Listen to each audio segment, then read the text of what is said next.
నమస్తే, welcome to Swaraj news. ముందుగా headlines.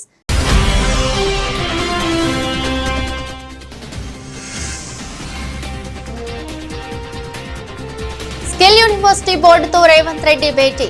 వర్సిటీకి ప్రభుత్వ తరపున 100 కోట్లు కేటాయిస్తామని వెల్లడి.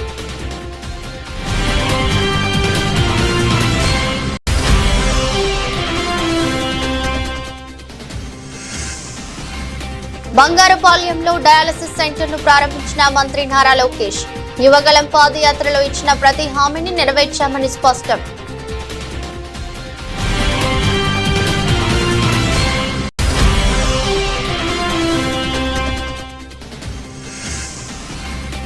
భూమి యజమాని లేదా కౌలు రైతు ఎవరో ఒకరికే రైతు బంధు ఇస్తాం.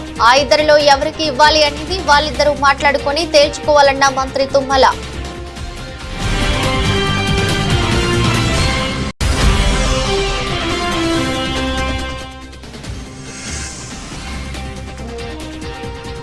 కద్దెర కోసం తెలుగు తమ్ముళ్ల పోట్లాట. టీడీపీలో బయటపడ్డ ఆధిపత్య పోరు.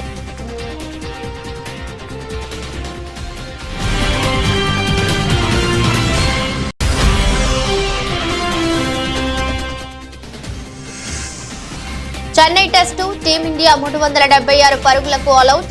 అద్భుత ప్రదర్శనతో ఆకట్టుకున్న అశ్విన్, జడేజా.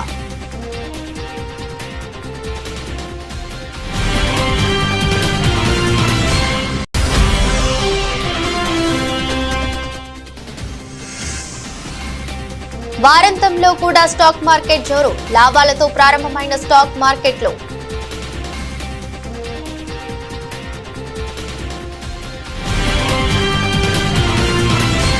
రాష్ట్రంలో కొత్తగా ఏర్పాటు చేసిన తెలంగాణ యంగ్ ఇండియా స్కిల్ యూనివర్సిటీని దేశంలోనే ఆదర్శంగా తీర్చిదిద్దాలని ముఖ్యమంత్రి రేవంత్ రెడ్డి పారిశ్రామికవేత్తలు, అధికారులకు పిలుపునిచ్చారు.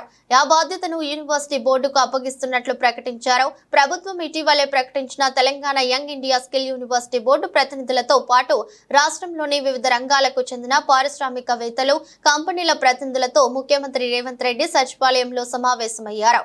ఉప ముఖ్యమంత్రి బట్టి విక్రమార్క, పరిశ్రమల శాఖ మంత్రి Sridhar Babu, university board chairman Anand Mahindra, co chairman Srinivas Raju, board సభ్యులు పి దేవయ్య, సుచిత్ర, ఎల్లా సతీష్ రెడ్డి, ప్రభుత్వ ప్రధాన కార్యదర్శి శాంతి కుమారి, ప్రభుత్వ ప్రత్యేక ప్రధాన కార్యదర్శి జయేష్ రంజన్ పాల్గొన్నారు. ఈ సందర్భంగా ముఖ్యమంత్రి రేవంత్ రెడ్డి పారిశ్రామికవేత్తలను ఉద్దేశించి మాట్లాడారు. వీలైనంత వేగంగా తమ ఆలోచనలను ఆచరణలోకి తెచ్చామని, ఇకపై యూనివర్సిటీ బాధ్యతను బోర్డు చైర్మన్ ఆనంద్ మహీంద్రకు అప్పగిస్తున్నామని చెప్పారు.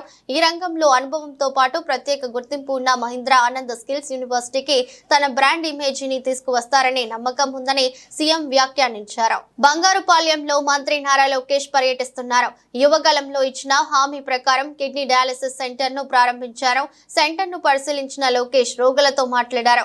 అలాగే 30 పడకల ఆసుపత్రిని, ఆసుపత్రి ఆవరణలో రక్తదాన శిబిరాన్ని ప్రారంభించారు. తర్వాత ఆసుపత్రి ఆవరణలో మంత్రి నారా లోకేష్ మొక్కలు నాటారు. అనంతరం బంగాళపాలెంలో లోకేష్ ప్రజా దర్బార్ నిర్వహించారు. ఈ సందర్భంగా మాట్లాడుతూ యువగలం పాదయాత్రలో ఇచ్చిన ప్రతి హామీని నెరవేర్చామని స్పష్టం చేశారు. చిత్తూరు జిల్లాను సమగ్ర అభివృద్ధి చేసి రుణం తీర్చుకుంటానన్నారు. రేషన్ కార్డుల జారీకి పటిష్టమైన కార్యాచరణ ప్రణాళిక రూపొందించాలని ముఖ్యమంత్రి రేవంత్ రెడ్డి ఆదేశించారు. కొత్త రేషన్ కార్డుల కోసం అక్టోబర్ 2వ తేదీ నుంచి దరఖాస్తులను స్వీకరించాలని సీఎం సూచించారు. రేషన్ కార్డుల జారీకి సంబంధించిన విధి విధానాలపై ముఖ్యమంత్రి సచివాలయంలో ఉన్నత స్థాయి సమీక్ష నిర్వహించారు. ఈ సందర్భంగా రేషన్ కార్డుల జారీకి సంబంధించి మంత్రులు ఉత్తమ్ కుమార్ రెడ్డి, దామోదర్ రాజనరసింహ, పొంగులేటి శ్రీనివాస్ రెడ్డి అధికారులకు పలు సూచనలు చేశారు. అర్హులందరికీ డిజిటల్ రేషన్ కార్డులు ఇవ్వడానికి సంబంధించి కసరత్తు చేశారు. ఈ అంశంపై త్వరలోనే మరోసారి సమీక్ష నిర్వహించాలని నిర్ణయించారు. రైతు భరోసాపై కౌలు రైతు, భూ యజమాని మాట్లాడుకోవాల్సిన అవసరం ఉందని తెలంగాణ వ్యవసాయ మంత్రి తుమ్మల నాగేశ్వరరావు అన్నారు. రాష్ట్రంలో పంట పండించే రైతులకే రైతు భరోసా ఇవ్వాలన్నదే తమ ప్రభుత్వ ఆలోచనని చెప్పారు. ఢిల్లీలోని తెలంగాణ భవన్ లో ఏర్పాటు చేసిన మీడియా సమావేశంలో మాట్లాడారు. పంట ఎవరైతే పండిస్తారో వారికి ఆర్థిక చేయూత ఇవ్వాలని అందరూ చెప్తున్నారన్నారు. ఏపీలో మాదిరిగా కౌలు రైతు ఒప్పందాలు తెలంగాణలో లేవని, ఇక్కడి భూ చట్టాలు వేరు, ఏపీలో ఉన్న చట్టాలు వేరని అన్నారు.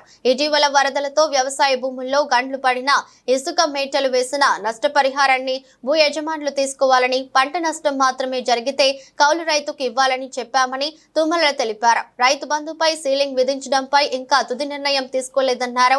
2 లక్షల రూపాయలలోపు పంట రుణాలు ఉన్న 22 లక్షల మంది రైతులకు 18,000 కోట్లు మాఫీ చేశామన్నారు. రైతు బంధు అంటే పంటేసే రైతుకి కొద్దిగా చేయూత. నేను ఏదన్నా మిర్చి వ్యవసాయం చేసినా, వరి వ్యవసాయం చేసినా నాకు 40,000 50,000 ఎకరానికి పెట్టుబడి అవుతుంది.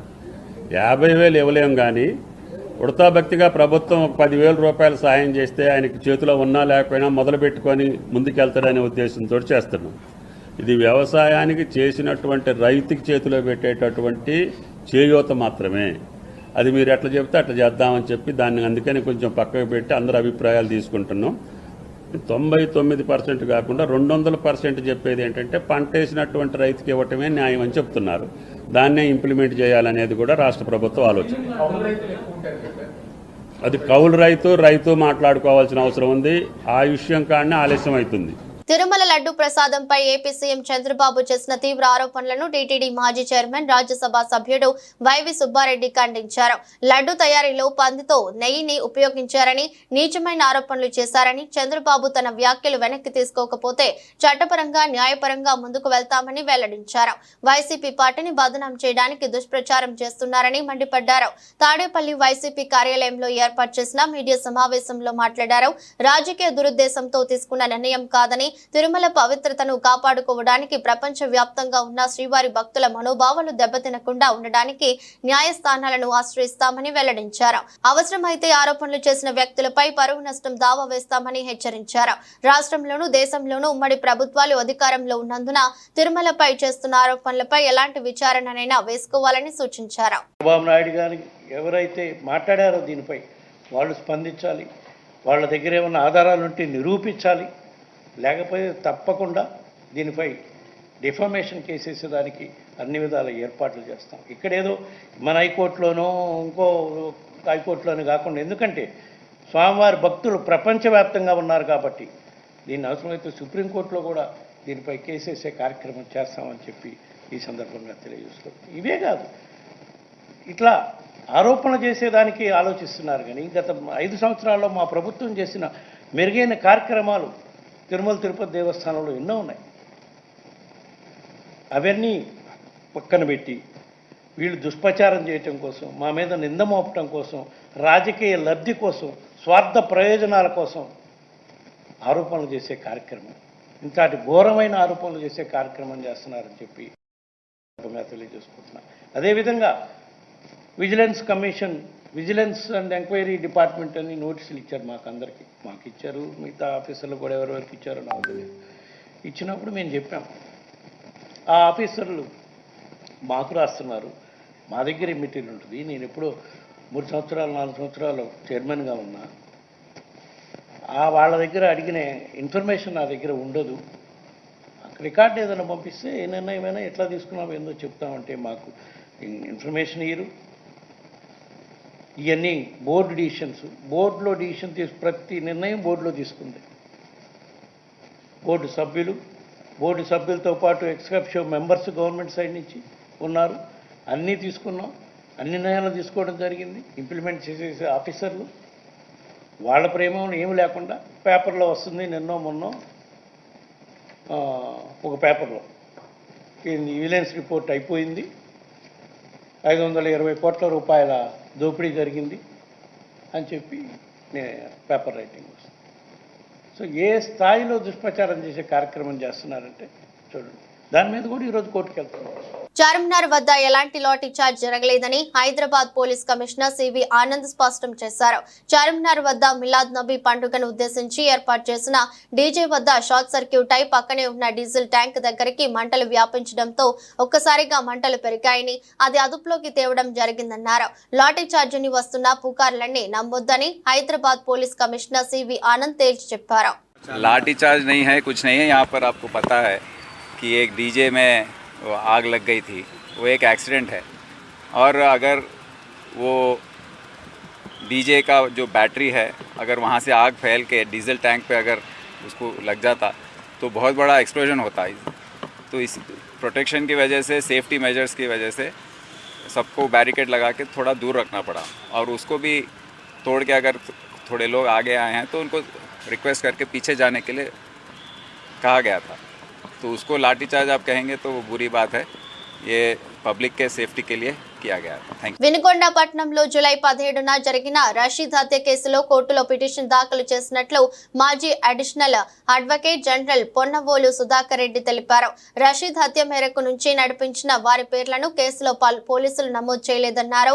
ప్రధాన నిందితుల పేర్లను కేసులో నమోదు చేయాలని వినుకొండ జూనియర్ సివిల్ కోర్టులో పిటిషన్ దాఖలు చేసినట్టు సుధాకర్ రెడ్డి తెలిపారు.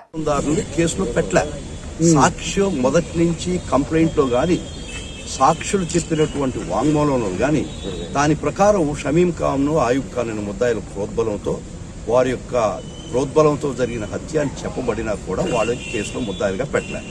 అది చట్టపరంగా తప్పు కాబట్టి వాటి ముద్దాయిలుగా చేర్చమని మేము ఈరోజు కోర్టులో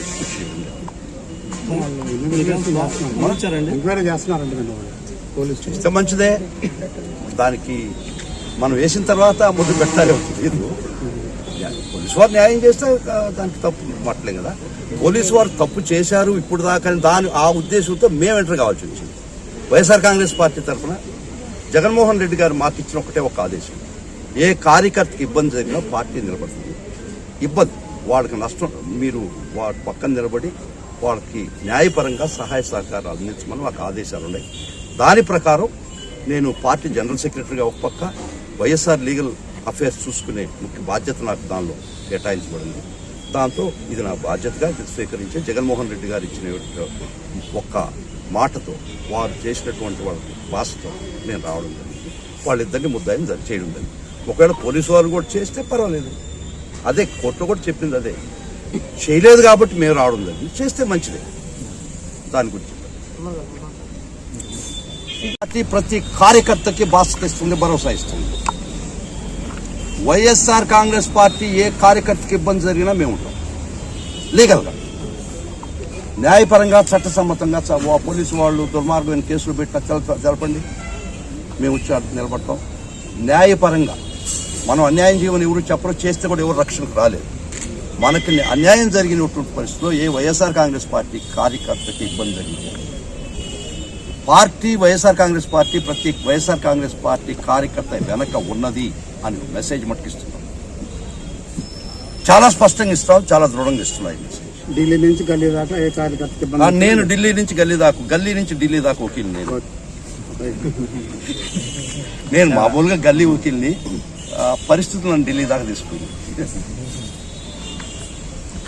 రాష్ట్రంలో బీఆర్ఎస్ కార్యకర్తలు నేతలపై కాంగ్రెస్ గుండాలు దాడులకు తెగపడుతుంటే పోలీసులు వత్తాసు పలుకుతున్నారని మాజీ మంత్రి జగదీష్ రెడ్డి ఆగ్రహం వ్యక్తం చేశారు. తాము కూడా ఎదురు తిరిగి తినడం మొదలు పెడితే లెక్క మరోలా ఉంటుందని హెచ్చరించారు. రాష్ట్రం ప్రశాంతంగా ఉండాలని ఓపిక పడుతున్నామని స్పష్టం చేశారు. రాష్ట్రంలోని ఇటీవలి పరిణామాలు కాంగ్రెస్ గుండాలపై చర్యలకు పట్టుబడుతూ డీజీపీ జితేందర్ కు బీఆర్ఎస్ ఎమ్మెల్యేలు ప్రశాంత్ రెడ్డి, వివేకానంద, పాడి కౌశిక్ రెడ్డి, డాక్టర్ సంజయ్, సీనియర్ నేత ఆర్ఎస్ ప్రవీణ్ కుమార్ తో కలిసి జగదీష్ రెడ్డి వినతి పత్రం అందజేశారు.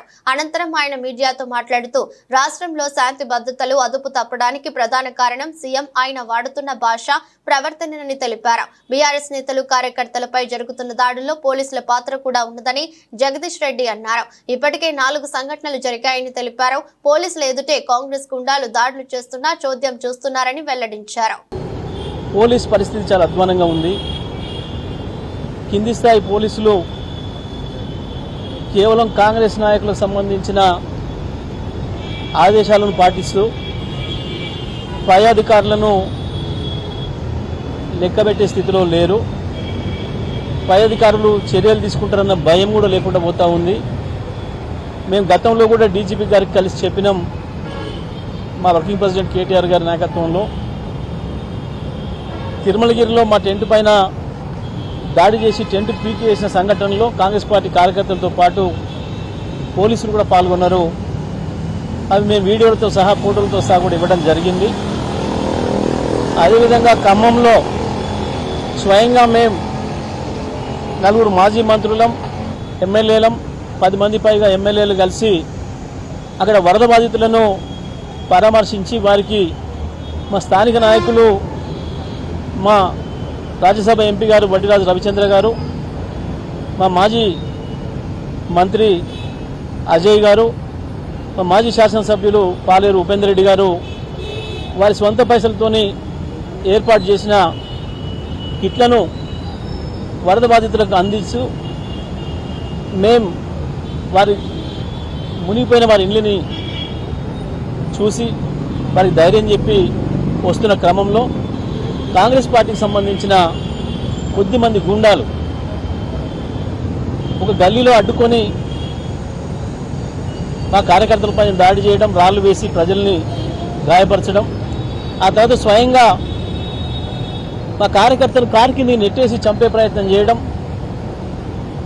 ఆ తర్వాత స్వయంగా హరీష్ రావు గారు ముందు కూర్చొని ఉండగా హరీష్ రావు గారిపైనే దాడి చేసిన పద్ధతుల్లో రాయితోని కారు వద్దం పలగొట్టడం, వారి మీదనే దాడి చేసి కక్షపూరితంగా హత్యా ప్రయత్నం చేయడం, వీటన్నిటిపైన మేము అక్కడ కంప్లైంట్ ఇచ్చినాం. సిపి గారికి కూడా కలిసి మా నాయకులు చెప్పినారు. కానీ అక్కడ ఇంతవరకు కూడా ఎఫ్ఐఆర్ జరగలేదు, ఎటువంటి చర్య తీసుకోలేదు.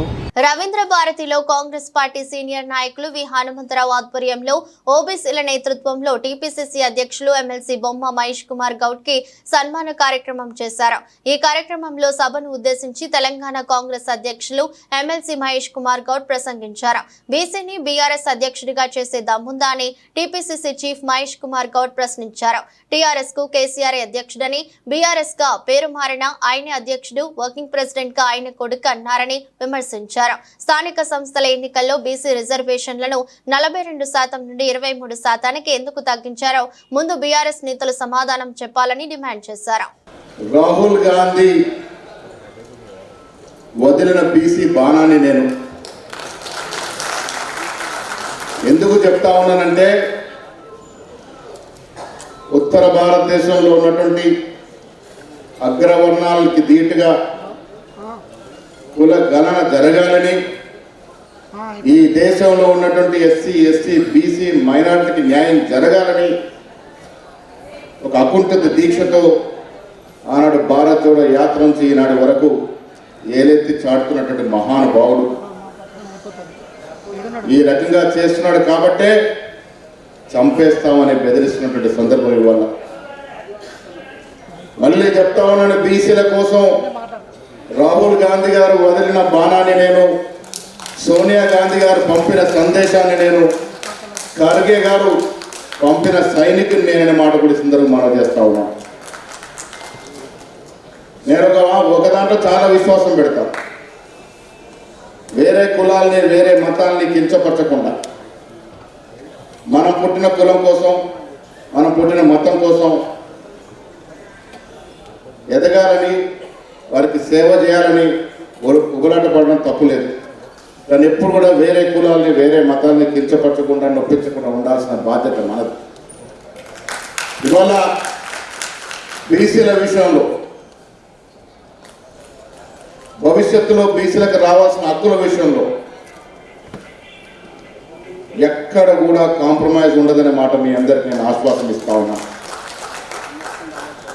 ఇవాళ సోనియా గాంధీ గారు, ఖర్గే గారు, రాహుల్ గాంధీ గారు, కేసీ వేణుగోపాల్ గారు చాలా సందర్భాల్లో చర్చించి నన్ను ఒక ధ్యేయంతో నన్ను పిసిసి అధ్యక్షుడిగా చేసినారు. ఆ ధ్యేయాన్ని మరవకుండా, ఆ ధ్యేయాన్ని ఎక్కడ డివైడ్ కాకుండా వారు కోరిన విధంగా పనిచేస్తూ ముందుకు పోవాలన్నదే నా తపన. అన్నమయ్య జిల్లా రాజంపేటలో టీడీపీ నాయకుల మధ్య విభేదాలు బయటపడ్డాయి. రాజంపేట అన్న క్యాంటీన్ ప్రారంభోత్సవంలో టీడీపీ నాయకుల మధ్య ఆధిపత్య పోరు తారాస్థాయికి చేరుకుంది. క్యాంటీన్ ప్రారంభంలో కత్తెర కోసం టీడీపీ నాయకులు కట్టుకోవడం, అక్కడ ఉద్రిక్తత పరిస్థితికి నెలకొంది. రాజంపేటలోని పాత బస్టాండ్ వద్ద అన్న క్యాంటీన్ ప్రారంభించేందుకు అన్ని ఏర్పాట్లు చేశారు. ఈ ప్రారంభోత్సవానికి టీడీపీ జిల్లా అధ్యక్షుడు జగన్మోహన్ రాజు, రాజంపేట టీడీపీ ఇన్ఛార్జ్ సుకువాసి బాలసుబ్రహ్మణ్యం ముఖ్య అతిథులుగా వెళ్లారు. ఈ క్రమంలో రిబ్బన్ కట్ చేయడానికి బాలసుబ్రహ్మణ్యం సిద్ధమయ్యారు. అదే సమయంలో జగన్మోహన్ రాజు కత్తెర తీసుకుని రిబ్బన్ కట్ చేయడానికి ముందుకొచ్చారు. కానీ జగన్మోహన్ రాజు చేతిలోని కత్తెర తీసుకుని బాలసుబ్రహ్మణ్యం రిబ్బన్ కట్ చేసి లోపలికి దూసుకెళ్లారు. క్యాంటీన్ లోపలికి వెళ్లే క్రమంలో ఇరు వర్గాల మధ్య తోపులాట జరిగింది. ఒకరికి వ్యతిరేకంగా మరొకరు నినాదాలు చేశారు. అంతటితో ఆగకుండా దాడులకు కూడా తెగబడ్డారు. దీంతో అక్కడ ఉద్రిక్తత వాతావరణం నెలకొంది. చివరకు పోలీసులు జోక్యం చేసుకోవడంతో వివాదం సద్దుమణిగింది. దీనికి సంబంధించిన వీడియో ఇప్పుడు సోషల్ మీడియాలో వైరల్ గా మారింది.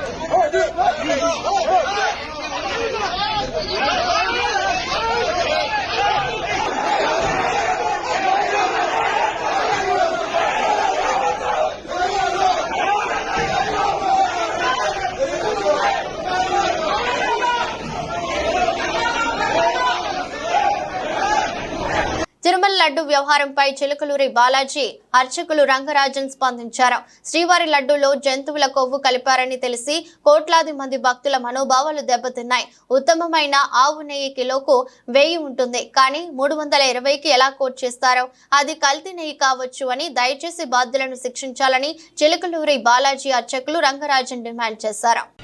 Namaste. The last 2 days I am seeing all the reports in the media about the raging controversy on Tirupati Laddu. It is not a controversy. It is directly hurting the sentiments of crores of people like us.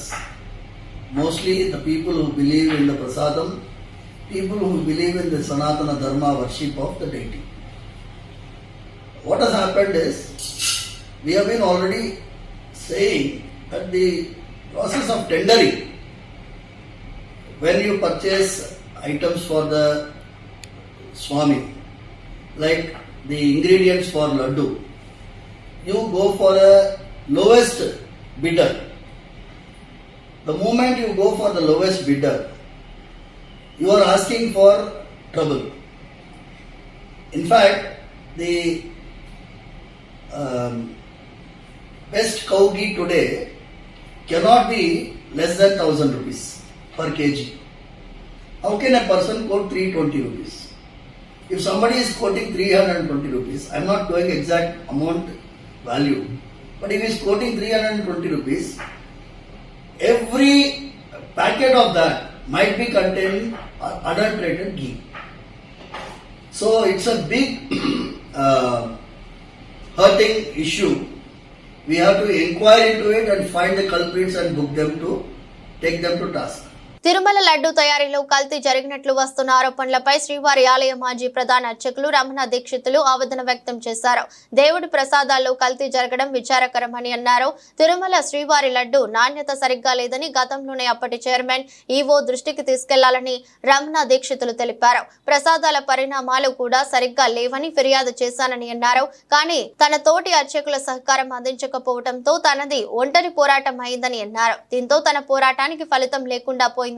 దీనివల్ల 5 ఏళ్లు మహాపాపం జరిగిపోయిందని ఆవేదన వ్యక్తం చేశారు. కూటమి ప్రభుత్వం అధికారంలోకి వచ్చిన తర్వాత తిరుమలను ప్రక్షాళన చేస్తానని ఏపీ సీఎం చంద్రబాబు చెప్పారని గుర్తు చేశారు. దానికి తగ్గట్టుగానే చర్యలు తీసుకున్నారని తెలిపారు. అయితే లడ్డూల తయారీలో కల్తీ జరగడం అనేది అనుకోకుండా బయటపడిందని అన్నారు. పరిమాణాల్లో కూడా మనం కోవిడ్ వచ్చినప్పుడు దాన్ని సగానికి సగం తగ్గించాము, వినియోగం తక్కువ, భక్తులు లేరని చెప్పి. అది కూడా ఒక తప్పే. అప్పుడు కూడా నేను అబ్జెక్ట్ చేశాను. స్వామివారికి ఎంత పరిమాణంలో ప్రసాదాలు తయారు చేసి నైవేద్యం పెట్టాలనేది ఆగమ శాస్త్రం నిర్ణయిస్తుంది. స్వామివారి యొక్క పరిమాణాన్ని బట్టి, దేవాలయం యొక్క పరిమాణాన్ని బట్టి ఇంత ప్రసాదం స్వామివారికి నైవేద్యం చేయాలనేది ఆగమ శాస్త్రం నిర్ణయిస్తుంది. దాన్ని దిట్టం అంటారు. ఆ దిట్టం ప్రకారమే చేయాలి. దానికన్నా ఎక్కువ చేయడానికి ఎటువంటి అభ్యంతరాలు ఉండవు. కానీ చేయవలసిన దానికన్నా తక్కువ చేస్తే మట్టుకు అది అపచారం అవుతుంది. అది మొన్నటి వరకు కూడా అలాగే జరుగుతూ వచ్చింది. దాన్ని చాలాసార్లు నేను అధికారుల దృష్టికి తీసుకెళ్లాను. ఈవో గారు దాని మీద స్పందించలేదు. అది అలాగే జరుగుతూనే ఉండింది. ఇప్పుడు ప్రభుత్వం స్పందించి స్వామివారికి ప్రసాదాలు అనేకంగా తయారు చేసి నాకు తెలిసినంత వరకు మేము కైంకర్యం చేసేటప్పుడు గరుడ సేవ నాడు బంగారు వాకిలి వరకు సుమారుగా ఒక 100 గంగాళాలు ప్రసాదం నైవేద్యం పెట్టేవాళ్ళం. కాబట్టి దానికి అప్పర్ లిమిట్ అనేది లేదు, ఇంతకన్నా ఎక్కువ చేయకూడదు అనేది ఎప్పుడు లేదు. కానీ తక్కువ చేయడం మట్టుకు అపచారం అవుతుంది. దాన్ని ప్రభుత్వం దృష్టికి తీసుకెళ్తున్నాము. అది దిట్టం ప్రకారం స్వామివారికి ఏ వేళల్లో ఎంత ప్రసాదం నైవేద్యం చేయాలనేది దాన్ని తయారు చేసి శుచిగా శుభ్రంగా తాజాగా తయారు చేసి స్వామివారికి నైవేద్యం పెడితే స్వామి ఎప్పుడు ప్రసన్నులు అవుతారో అప్పుడు భక్తులకు అందరికీ కూడా మంచి జరుగుతుంది. రాష్ట్రము దేశం సుభిక్షంగా ఉంటుంది. గ్లోబల్ టెక్ దిగ్గజం యాపిల్ తన ఐఫోన్ 16 సిరీస్ ఫోన్ల విక్రయం శుక్రవారం తెల్లవారుజాము నుంచే దేశవ్యాప్తంగా ప్రారంభమైంది. ఏఐ సాంకేతిక తరహాలో యాపిల్ ఇంటెలిజెన్స్ తో శక్తివంతంగా రూపొందించిన ఈ ఫోన్లను కొనుగోలు చేసేందుకు కొనుగోలుదారులు యాపిల్ స్టోర్ల ముందు బారులు తీరారు. ముంబై, ఢిల్లీతో సహా పలు యాపిల్ స్టోర్ల బయట కొనుగోలుదారులు క్యూ కట్టారు. ఇందుకు సంబంధించిన వీడియోలు ప్రస్తుతం సోషల్ మీడియాలో వైరల్ గా మారాయి. IPhone 16, iPhone 16 plus, iPhone 16 pro, iPhone 16 pro max అనే 4 మోడళ్లను యాపిల్ తీసుకొచ్చింది. వీటిల్లో అధునాతన camera control button, action button అనే 2 కొత్త బటన్లను జత చేశారు. అదే విధంగా ప్రత్యేకంగా తయారైన కొత్త చిప్ A18 తో వచ్చింది. ఇదిలా ఉండగా ఐఫోన్ 16 ప్రారంభ ధర 79,900గా, ఐఫోన్ 16 ప్లస్ ప్రారంభ ధర 89,900గా, ఐఫోన్ 16 ప్రో ప్రారంభ ధర 1,19,900గా, ఐఫోన్ 16 ప్రో మ్యాక్స్ ప్రారంభం ధర 1,44,900గా ఉన్నాయి. ఈ ఫోన్లో 128 GB storage, 250 GB storage, 512 GB storage వేరియంట్లలో లభిస్తాయి. ఐఫోన్ 16 సిరీస్ ఫోన్లలో Apple intelligence US English version software app data వచ్చే నెలలో అందిస్తుంది. చెన్నైలోని MA చిదంబరం స్టేడియంలో బంగ్లాదేశ్ తో జరుగుతున్న తొలి టెస్ట్ మొదటి ఇన్నింగ్స్ లో టీమిండియా 376 పరుగులకు ఆల్అౌట్ అయింది. 339/6తో రెండో రోజు ఆట ప్రారంభించిన భారత జట్టు మరో 37 పరుగులు జోడించి మిగతా 4 వికెట్లు కోల్పోయింది. భారత బ్యాటర్లలో రవిచంద్రన్ అశ్విన్ సెంచరీతో రాణించగా రవీంద్ర జడేజా, ఓపెనర్ యశస్వి జైస్వాల్ అర్ధ శతకాలు చేశారు.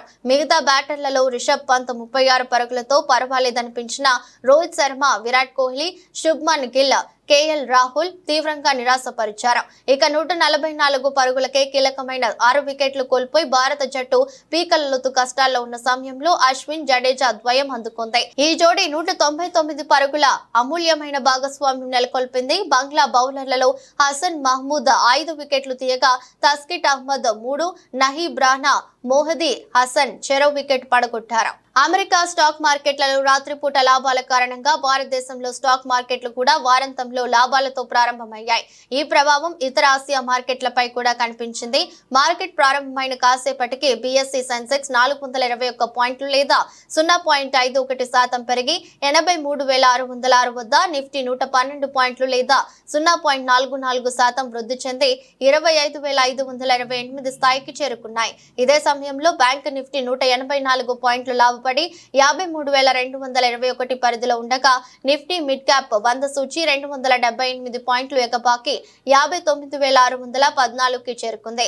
ఈ క్రమంలో JSW steel, coal India, HDFC life, Tata steel, Hindalco industries, Mahindra and Mahindra కంపెనీల స్టాక్స్ టాప్ 6 లాభాలతో ఉండగా అదే సమయంలో Cipla, NTPC, Tata Motors, Bajaj finance, Titan company, Grasim Indus సంస్థల స్టాక్స్ టాప్ 6 నష్టాల్లో ఉన్నాయి. అన్ని రంగాలలో మెటల్, రియాలిటీ సూచీలు 1.73% వరకు పెరిగాయి. కన్స్యూమర్ డ్యూరబుల్స్ మినహా ఇతర రంగాల సూచీలు కూడా గ్రీన్ లో ఉన్నాయి. ఈ క్రమంలో BSE small cap 0.59% లాభపడగా BSE mid cap 0.50% ముందంజలో ఉంది.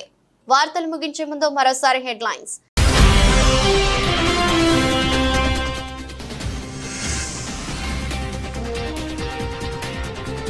స్కిల్ యూనివర్సిటీ బోర్డుతో రేవంత్ రెడ్డి భేటీ. వర్సిటీకి ప్రభుత్వ తరపున 100 కోట్లు కేటాయిస్తామని వెల్లడి.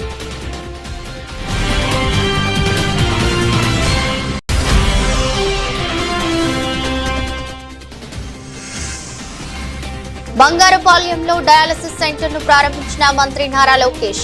యువగలం పాదయాత్రలో ఇచ్చిన ప్రతి హామీని నెరవేర్చామని స్పష్టం.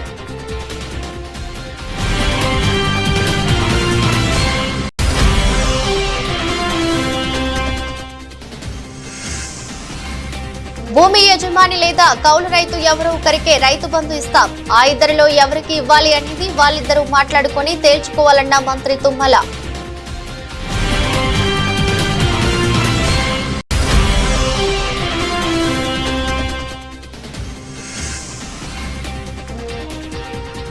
కద్దెర కోసం తెలుగు తమ్ముళ్ల పోట్లాట. టీడీపీలో బయటపడ్డ ఆధిపత్య పోరు.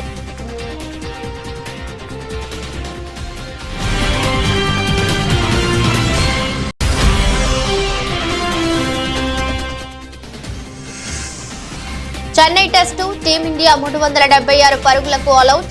అద్భుత ప్రదర్శనతో ఆకట్టుకున్న అశ్విన్, జడేజా.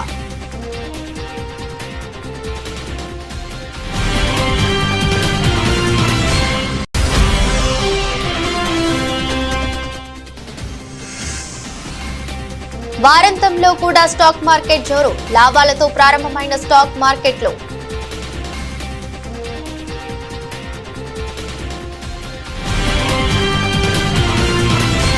ఇది రోజు బులెటిన్. మరో బులెటిన్లో మళ్ళీ కలుద్దాం. అంతవరకు సెలవు. నమస్కారం.